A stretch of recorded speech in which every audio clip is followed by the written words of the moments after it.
Hi ಎಲ್ರಿಗೂ ನಮಸ್ಕಾರ. DY cooking ಬ್ಲಾಗ್ಗೆ ಸ್ವಾಗತ. ಇದು ಸಾಮೆ ಸಿರಿಧಾನ್ಯ, ಸಾಮೆ ಮಿಲೆಟ್.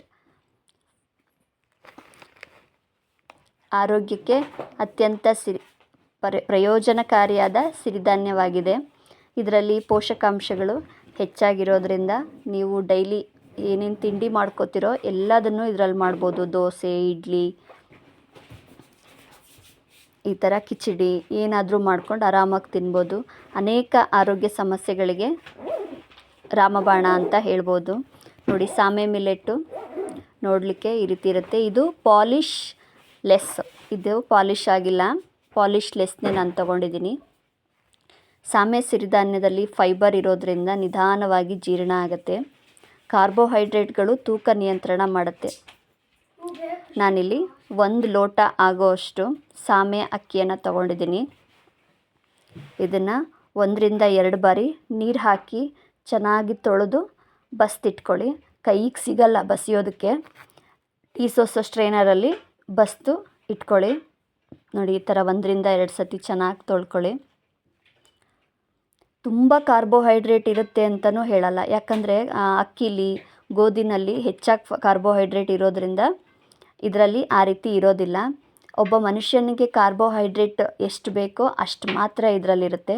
ನೋಡಿ, 1 ಲೋಟ ಆಗೋ ಅಷ್ಟು ನಾನು ಅಕ್ಕಿ ತೊಗೊಂಡಿದ್ದೀನಲ್ಲ, ಅದೇ ಲೋಟದ ಅಳತೆನಲ್ಲಿನೇ 8ರಿಂದ 10 ಲೋಟ ಆರಾಮಾಗಿ ನೀರು ಹಾಕ್ಕೊಂಡು ನಾನಿಲ್ಲಿ ಅಳತೆ ಮಾಡಿಟ್ಕೊಂಡು ನೀರು ಹಾಕ್ಕೋತಾ ಇದ್ದೀನಿ.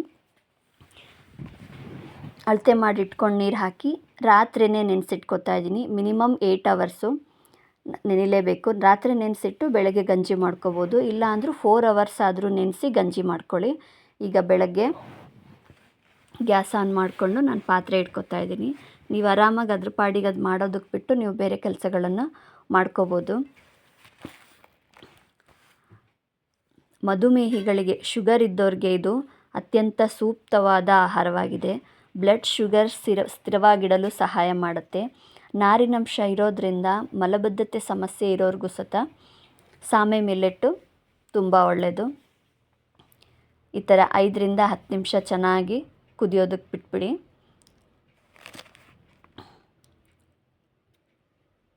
ಇದು ತಳ ಒತ್ತುತ್ತೆ, ಸೀದೋಗುತ್ತೆ ಅನ್ನೋ ಏನೂ ಚಿಂತೆ ಇಲ್ದಂಗೆ ಆರಾಮಾಗಿ ಅದು ಕುದಿಯೋದಕ್ಕೆ ಬಿಡ್ಬೋದು.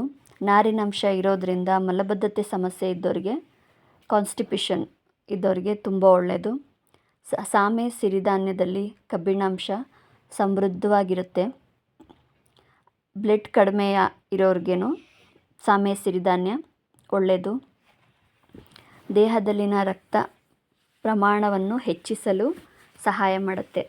ಹಿಮೋಗ್ಲೋಬಿನ್ ಕಡಿಮೆ ಇದೆ ಅನ್ನೋರಿಗೆ ಇದು ಸಹಾಯ ಮಾಡುತ್ತೆ. ನೋಡಿ, ಈ ಥರ ಒಂದು ಸತಿ ನೋಡ್ಕೊಳ್ಳಿ ಬೆಂದಿದೆ ಇಲ್ಲ ಅನ್ನೋದು. ಕರೆಕ್ಟಾಗಿ ಟೈಮ್ ನೋಡಿಕೊಂಡೆ ನೀವು 5ರಿಂದ 10 ನಿಮಿಷ ಕುದಿಸ್ಕೋಬೋದು.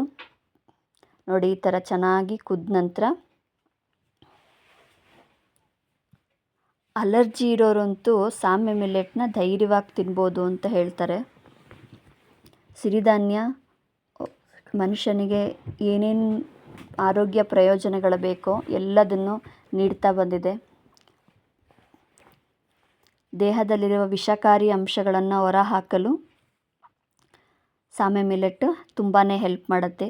ರೋಗ ನಿರೋಧಕ ಶಕ್ತಿ ಹೆಚ್ಚಿಸಲು ಇಮ್ಯುನಿಟಿ ಬೂಸ್ಟರ್ ಥರ ಸಾಮೆ ಮಿಲೆಟ್ ನಿಮಗೆ ಕೆಲಸ ಮಾಡುತ್ತೆ. ನೋಡಿ, ನಾನಿಲ್ಲಿ ಈಗ ಕುದಿಯೋ ಹಂತದಲ್ಲಿ ಒಂದು ಅರ್ಧ ಚಮಚದಷ್ಟು ಗೋಕರ್ಣ ಉಪ್ಪನ್ನ ಬಳಸ್ತಾ ಇದ್ದೀನಿ. ಗೋಕರ್ಣ ಉಪ್ಪು ಬೆನಿಫಿಟ್ಸ್ನು ನಾನು ಹಳೆ ವಿಡಿಯೋದಲ್ಲಿ ಹಾಕಿದ್ದೀನಿ, ಚೆಕ್ ಮಾಡ್ಕೋಬೋದು.